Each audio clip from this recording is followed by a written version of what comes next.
చిన్ని సీరియల్‌లో చాలా వరస్ట్ క్యారెక్టర్ ఏమన్నా ఉందా అంటే, ఈ లోహిత క్యారెక్టర్ అనే చెప్పవచ్చు.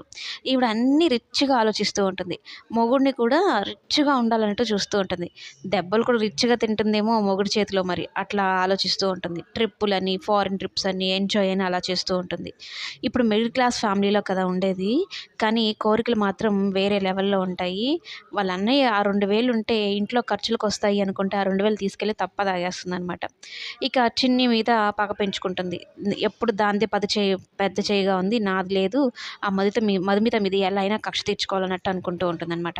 అయితే మరోవైపు ఈ దేవ, నాగవల్లిలు కలిసి ఇప్పుడు మహి విషయంలో టెన్షన్ పడుతూ ఉంటారు. ఎక్కడ ఈ చిన్ని గురించి ఆలోచించి వీడు ఏమైపోతాడో ఏమో అన్నట్టుగా అనుకుంటూ, వీళ్ళ మాట కాదంటాడేమో అన్నట్టు అనుకుంటూ ఉంటారనమాట. ఆ రకంగానే భయపడుతూ ఇప్పుడు నువ్వు పాత గతాన్నంతా మర్చిపోవాలి. ఇప్పుడు ఈ కాలేజ్ బావుందని చెప్పావు కదా! నీ స్టడీస్ మీద ఫోకస్ చేయంటూ చాలా టెన్షన్ పడుతూ మాట్లాడితే, మీరేమి నా గురించి టెన్షన్ పడాల్సిన అవసరం లేదని చెప్తూ ఉంటాడనమాట.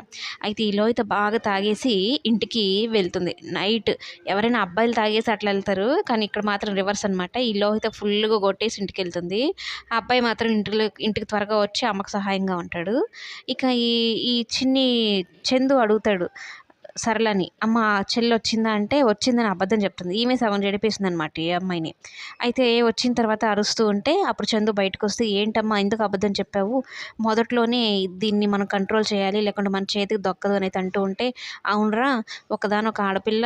కానీ గారాబం చేస్తే ఇలా తయారైందేంటిది? మనం మన మనం ఉండేదా అంతంత స్తోమత. ఇదేమో కోరికలు మాత్రం భారీగా ఉన్నాయి. ఏం చేయాలో అర్థం కావడం లేదు" అనేది అంటూ ఉంటే, చందు కూడా బాధపడుతూ ఉంటాడు చెల్లి ప్రవర్తన చూసి మరి.